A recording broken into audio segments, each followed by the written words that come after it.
Cuando murió Eduardo Arroyo, que era el bibliotecario, entonces me propusieron a mí el ocupar esa posición, ¿no? Eduardo había hecho una biblioteca muy a su medida, ¿no? Y con mucha personalidad, que era una biblioteca que ve aquí sobre todo de novela negra, ¿no?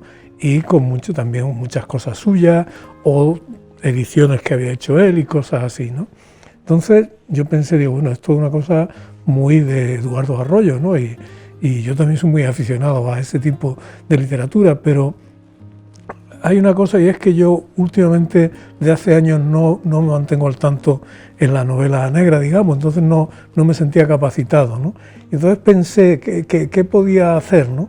Entonces me acordé de una cosa cuando un hijo mío tenía, mi hijo Miguel, que es diseñador gráfico y vive en el mundo del libro, ¿no? Cuando tenía 13 o 14 años me dijo, dice, hazme una lista de libros que yo debería leer, ¿no? Y entonces yo me puse así y él conserva la lista, le hice una lista a mano, ¿no? Y era una lista en la que estaba desde el Nuevo Testamento hasta las confesiones del comedor de opio de Quincy o los últimos días de Hitler de Trevor Roper. Es decir, mi idea era el que no hay subdivisiones. Para un aficionado, la biblioteca ideal para mí es una biblioteca que no está dividida. Es decir, es una biblioteca que tiene como unidad la buena escritura, claro, pero la buena escritura no es solo buena escritura literaria en el sentido canónico del término, ¿no? Entonces, un ejemplo para mí fundamental es el Darwin, ¿no? Darwin evidentemente pertenece a la historia de la ciencia, pero tú lees el diario del Beagle o lees El origen de las especies, ¿no? Y te das cuenta que Darwin es un escritor como una casa.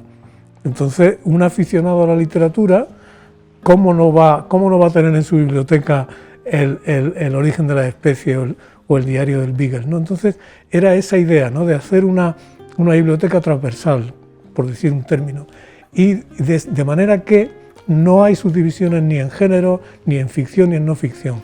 La única organización que se me ocurrió es alfabética, estrictamente alfabética, porque el orden alfabético, que parece natural, es completamente caótico, ¿no?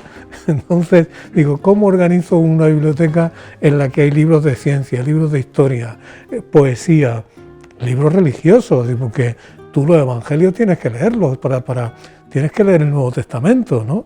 Entonces digo, bueno, pues se organiza alfabéticamente, sin más.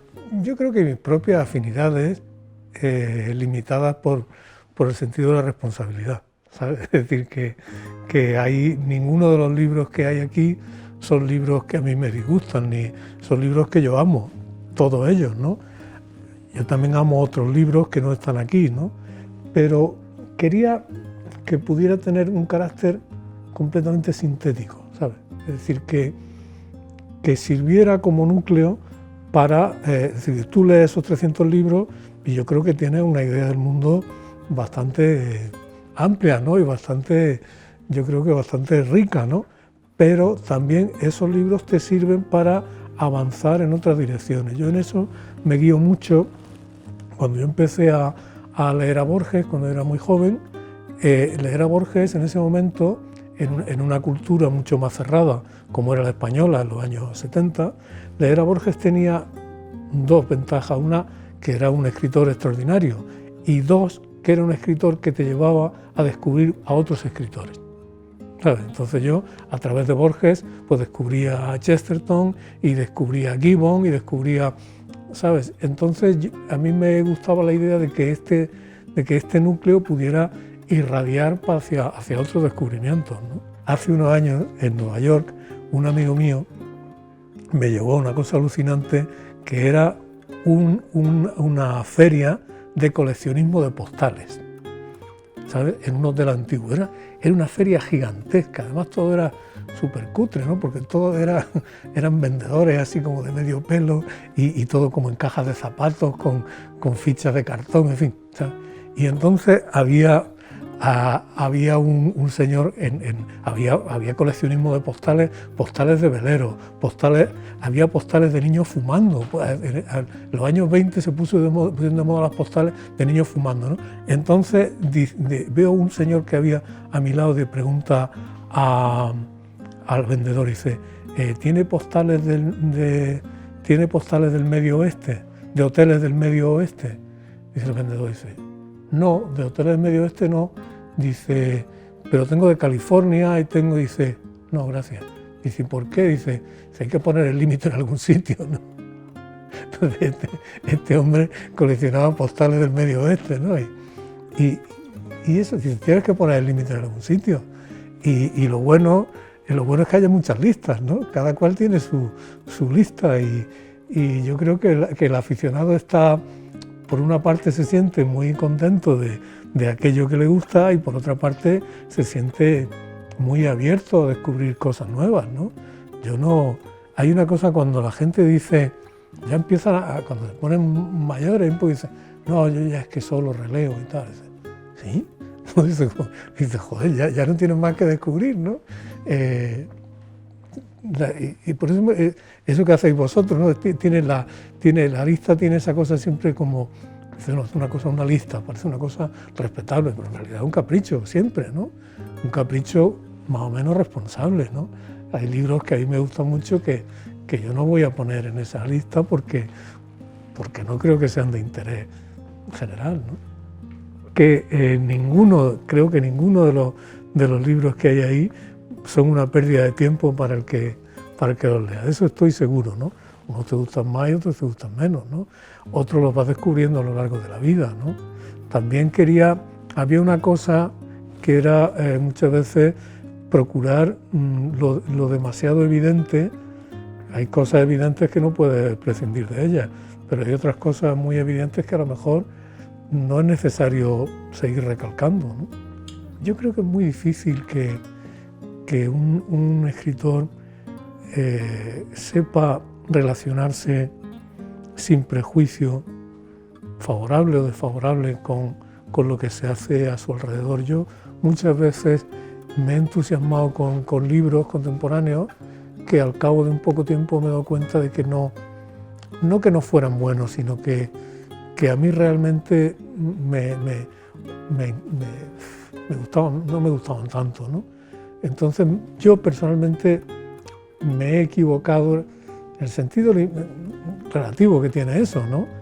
En la apreciación de cosas contemporáneos míos, ¿no? Y luego hay demasiadas relaciones, hay demasiada cercanía.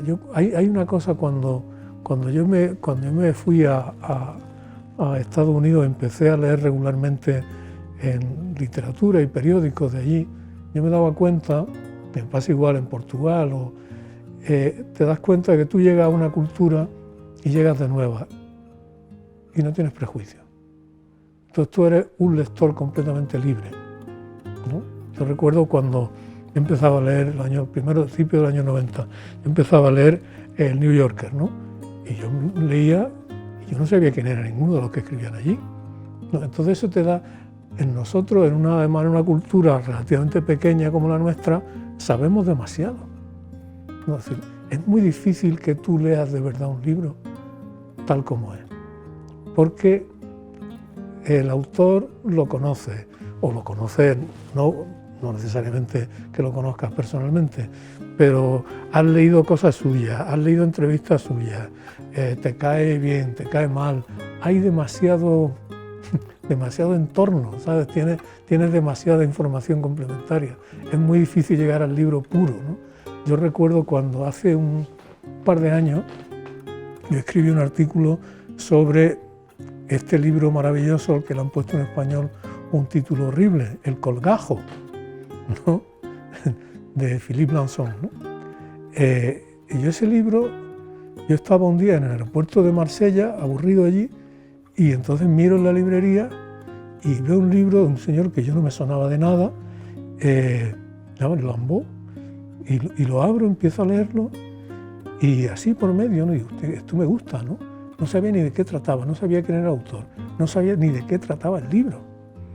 porque sabes que los libros franceses en la contraportada no te dan ninguna información, ¿no? Pero tuve esa intuición, ¿sabes? Y entonces recuerdo porque es un momento de lectura de una libertad y de una limpieza absoluta, ¿no?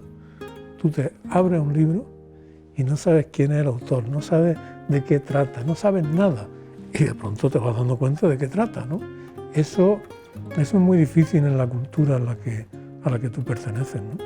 O sea, yo a veces vigilo las contraportadas de los libros míos, de un libro mío, porque a ver si van a dar una información.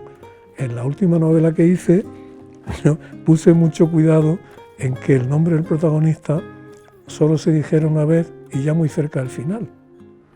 Y cuando me presentan el primer modelo de contraportada, lo primero que sale es el nombre, ¿sabes? Digo, hombre, entonces no. Y luego otra cosa que hay ya, que ya es terrorífica, que es las célebres fajas, ¿no? Eso, ya que te lo están contando, ¿no? Parece. ¿Recuerdas las memorias de un amante sarnoso de Groucho Marx? Él decía como un chiste que para vender sus libros, para hacerlos atractivos, los iba a vender con un huevo frito en la portada, ¿no? Y yo creo que pronto llegaremos a eso, ¿no?